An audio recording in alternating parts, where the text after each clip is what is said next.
Shalom sedang jemaat GKPB Peniel Belimbing Sari dimanapun berada. Senang dapat berjumpa kembali dengan Bapak dan Ibu di dalam khotbah online pada hari ini Minggu tanggal 2 Agustus tahun 2020.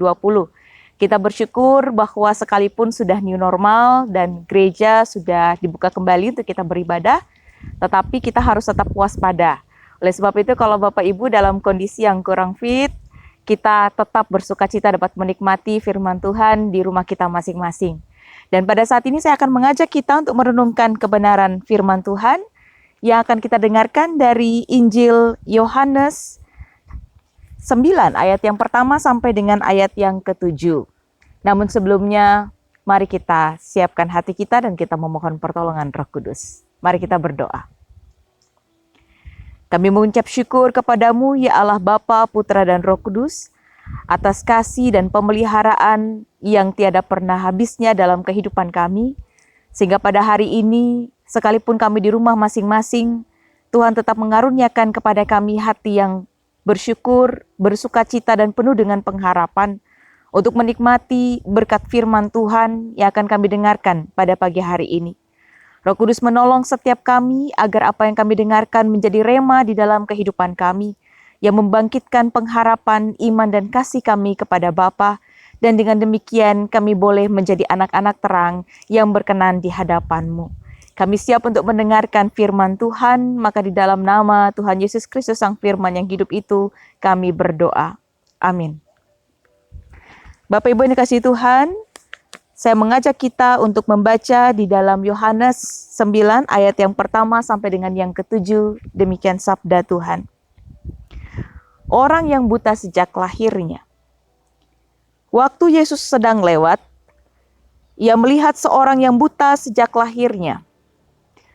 Murid-muridnya bertanya kepadanya, "Rabi, siapakah yang berbuat dosa? Orang ini sendiri atau orang tuanya, sehingga ia dilahirkan buta?" Jawab Yesus, "Bukan dia dan bukan juga orang tuanya, tetapi karena pekerjaan-pekerjaan Allah harus dinyatakan di dalam dia. Kita harus mengerjakan pekerjaan Dia yang mengutus aku selama masih siang. Akan datang malam di mana tidak ada seorang pun yang dapat bekerja. Selama aku di dalam dunia, akulah terang dunia." Setelah ia mengatakan semuanya itu, ia meludah ke tanah dan mengaduk ludahnya itu dengan tanah, lalu mengoleskannya pada mata orang buta tadi. Lalu berkata kepadanya, "Pergilah, basuhlah dirimu dalam kolam Siloam." Siloam artinya yang diutus. Maka pergilah orang itu membasuh dirinya, lalu kembali dengan matanya yang sudah melek. Demikian jauh firman Tuhan, berbagilah setiap kita yang mendengarnya dan juga yang memeliharanya dalam kehidupan kita. Haleluya. Bapak Ibu dikasihi oleh Tuhan Yesus Kristus, keadaan gelap memang bukan merupakan keadaan yang menyenangkan. Ketika keadaan gelap, kita tentu tidak dapat melihat apapun. Hal tersebut membuat gerakan atau aktivitas kita terbatas. Dan seringkali situasi gelap juga dapat menciptakan bahaya bagi kita. Oleh sebab itu, Bapak Ibu yang dikasihi oleh Tuhan Yesus Kristus memang tidak menyenangkan berada dalam situasi yang gelap.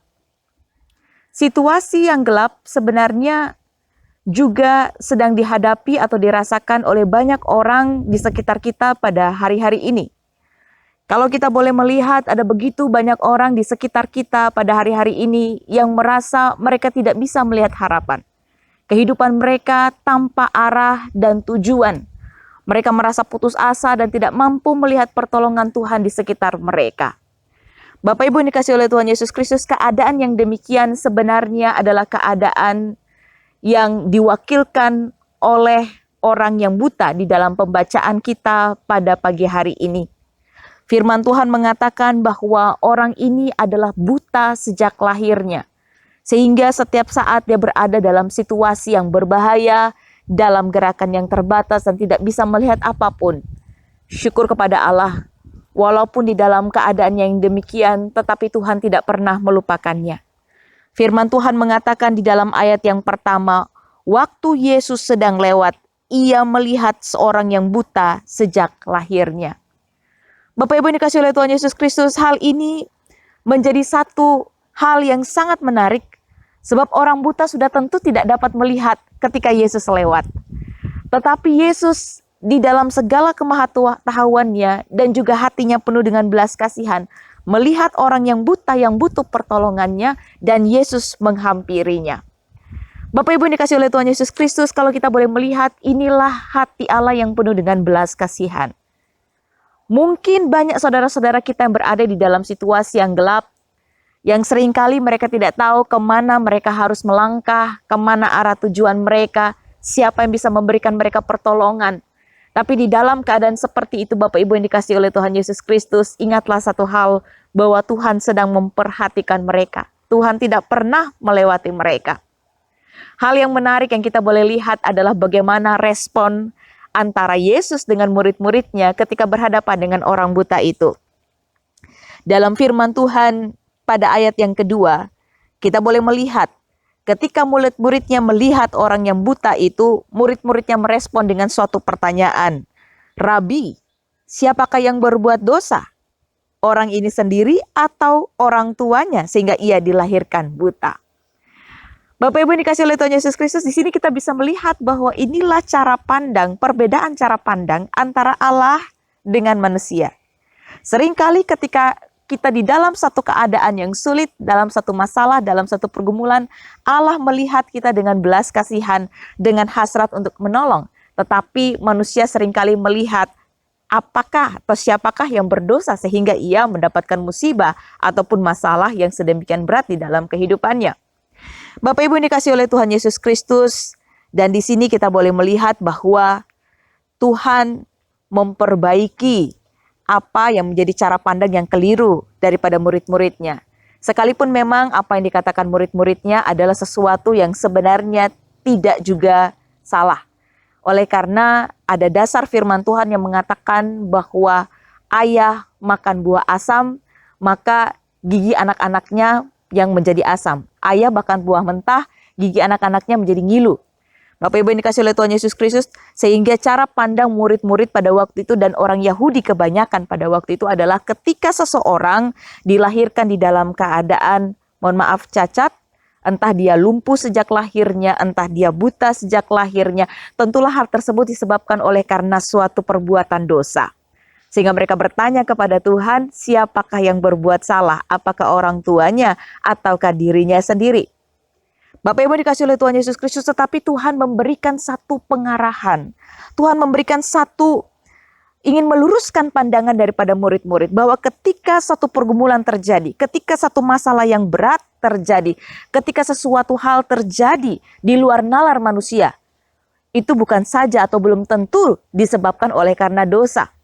Tetapi Tuhan mengatakan di dalam ayat yang ketiga dikatakan bukan dia dan bukan juga orang tuanya, tetapi karena pekerjaan-pekerjaan Allah harus dinyatakan di dalam dia.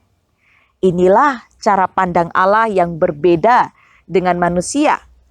Dan Tuhan ingin meluruskan juga cara pandang kita sebagai murid-muridnya.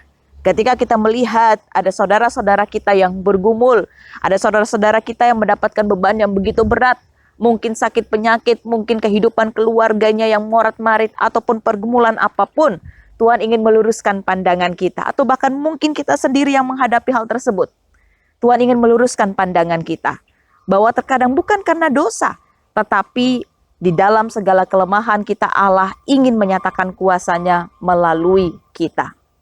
Hal selanjutnya Bapak Ibu yang dikasihi oleh Tuhan Yesus Kristus, firman Tuhan mengatakan bahwa kita adalah terang dunia. Yesus adalah terang dunia, demikian juga dengan murid-muridnya.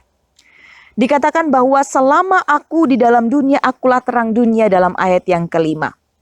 Bapak Ibu yang dikasihi oleh Tuhan Yesus Kristus, Tuhan ingin agar setiap murid-muridnya mengerjakan pekerjaan yang juga disampaikan oleh Bapa untuk Yesus kerjakan ketika Tuhan Yesus diutus ke dunia, yaitu menyampaikan kabar keselamatan, kabar baik kepada setiap orang yang tidak berpengharapan atau setiap orang yang buta. Buta dalam keadaan rohaninya, buta dalam keadaan kehidupan situasinya yang gelap, yang tidak tahu untuk dibawa kemana ataupun tidak ada harapan sama sekali. Bapak Ibu yang dikasihi oleh Tuhan Yesus Kristus, Yesus memperkenalkan dirinya sebagai akulah terang dunia. Dan Tuhan juga mengatakan kepada kita bahwa setiap murid-muridnya juga adalah terang dunia. Oleh sebab itu tugas kita adalah kemanapun kita melangkah, kita harus memberikan pengharapan kepada orang-orang yang demikian. Harus menolong orang-orang yang demikian. Bapak Ibu yang dikasihi oleh Tuhan Yesus Kristus, dan firman Tuhan pada bagian yang keempat ini dikatakan bahwa kita harus mengerjakan pekerjaan Dia yang mengutus aku selama masih siang. Maksudnya adalah ketika kita melakukan pelayanan, ketika kita menjadikan berkat bagi orang lain, jangan tunda.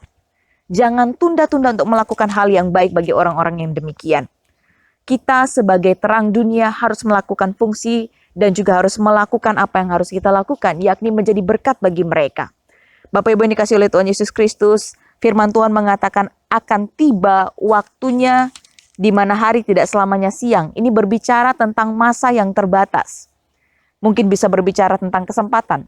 Mungkin bisa berbicara tentang umur atau waktu atau hal-hal yang kita tidak ketahui ke depan. Oleh sebab itu Bapak Ibu yang dikasihi oleh Tuhan Yesus Kristus, selama masih ada kesempatan, jangan pernah kita tunda-tunda untuk melayani Tuhan.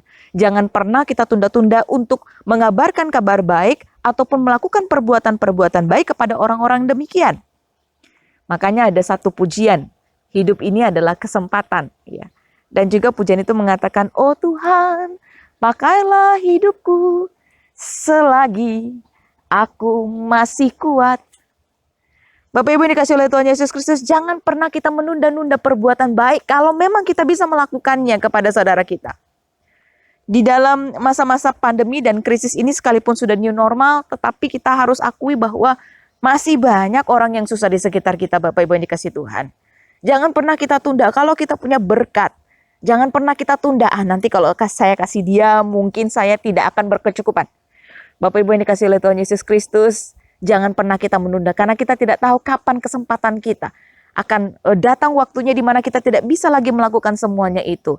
Oleh sebab itu firman Tuhan mengatakan selama hari masih siang, artinya selama masih ada kesempatan, jangan pernah tunda untuk memuliakan Tuhan dengan melakukan perbuatan baik bagi orang-orang yang memang membutuhkan. Bapak Ibu yang dikasihi oleh Tuhan Yesus Kristus, selanjutnya firman Tuhan mengajarkan kepada kita pada saat ini bahwa mungkin kita ingin dipakai Tuhan. Tetapi kita berpikir, saya ini orangnya lemah. Saya ini orangnya tidak mampu. Saya ini orangnya terbatas, baik di dalam kata-kata, baik di dalam daya, ataupun di dalam dana. Bapak Ibu yang dikasihi oleh Tuhan Yesus Kristus, pada saat ini Tuhan menunjukkan satu hal yang sangat menarik bagi kita, yaitu cara Tuhan untuk menyembuhkan orang yang buta itu adalah, biasanya Tuhan akan gampang untuk mengatakan, melihatlah. Dan seketika itu juga orang itu bisa melihat. Tetapi firman Tuhan hari ini mencatat bahwa cara Tuhan untuk menyembuhkan orang yang buta itu adalah Tuhan meludah ke tanah, Ia mengaduk ludahnya itu dengan tanah dan mengoleskannya pada mata orang buta tadi. Bapak Ibu yang dikasihi oleh Tuhan Yesus Kristus, bagi saya hal yang menarik adalah Tuhan menggunakan tanah. Tanah itu berbicara tentang sesuatu yang hina. Tanah itu juga berbicara tentang sesuatu yang lemah dan sesuatu yang tidak berharga. Tetapi di tangan Tuhan, itu dapat dipakai menjadi alat yang luar biasa untuk mendatangkan kesembuhan bagi orang buta tadi. Bapak Ibu yang dikasihi oleh Tuhan Yesus Kristus, Bapak Ibu dan saya diibaratkan dengan tanah. Kita lemah, kita mungkin juga hina oleh karena perbuatan-perbuatan dosa yang mungkin kita lakukan di masa lalu. Mungkin ada orang yang berpikir, saya tidak pantas melayani Tuhan. Karena saya ini dulu pernah melakukan kejahatan. Atau masa lalu saya sangat kelam, saya tidak pantas untuk melayani Tuhan. Saya tidak pantas untuk berbuat baik, apalagi untuk memberitakan Injil, kabar baik kepada orang-orang sekitar kita. Siapalah saya ini. Bapak Ibu dikasihi oleh Tuhan Yesus Kristus, tanah itu melambangkan hal yang hina, hal yang tidak berharga dan lemah. Itulah sebenarnya menggambarkan kehidupan Bapak Ibu dan saya. Tetapi kalau kita mau dipakai oleh Tuhan, Bapak Ibu yang dikasihi oleh Tuhan Yesus Kristus, dalam kelemahan kita, kuasa Tuhan itu menjadi sempurna adanya. Dan hal yang menarik yang terakhir yang saya catat di sini adalah tentang ketaatan daripada orang buta itu. Tuhan sengaja mengutusnya ke kolam Siloam. Sebenarnya hari itu hari Sabat, Bapak Ibu. Dan tradisi orang Yahudi adalah mereka dilarang untuk mengerjakan pekerjaan ataupun melakukan perjalanan ketika hari Sabat. Dan di sini Tuhan menguji apakah orang ini mau taat terhadap tradisi atau dia mau taat terhadap apa kata Tuhan. Tetapi orang buta ini memilih untuk taat terhadap apa perkataan Yesus. sehingga dia pergi ke kolam Siloam membasuh matanya. Dan seketika itu juga firman Tuhan mengatakan di dalam ayatnya yang ke-7, maka pergilah orang itu, ia membasuh dirinya, lalu kembali dengan matanya sudah melek. Jadi Bapak Ibu dikasih oleh Tuhan Yesus Kristus, ketaatan orang ini begitu penting. Sehingga di dalam ketaatannya Tuhan menyatakan kuasanya. Kembali lagi seperti yang saya katakan di awal, Bapak Ibu yang dikasih oleh Tuhan Yesus Kristus, Tuhan memanggil kita untuk menjadi berkat dan terang bagi sesama kita.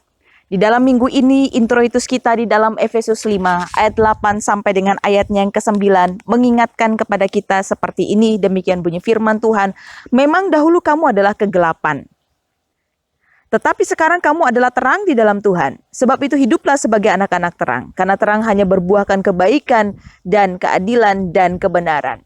Dulu kita diumpamakan dengan orang yang buta, yang tidak tahu arah tujuan kita, yang tidak tahu kemana kita harus melangkah, yang tidak mengenal pengharapan, kasih, dan juga bahkan hidup di dalam ancaman bahaya.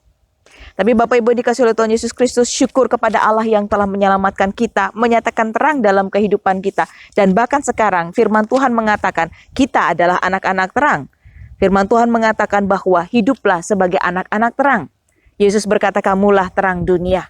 Oleh sebab itu Bapak Ibu yang dikasih oleh Tuhan Yesus Kristus, pada saat ini kita diingatkan, kita punya satu tugas, yaitu untuk mencari orang-orang yang demikian yang ada di sekitar kita. Begitu banyak orang yang sulit di sekitar kita ini, begitu banyak orang yang putus asa, begitu banyak orang yang tidak tahu kemana mereka harus melangkah.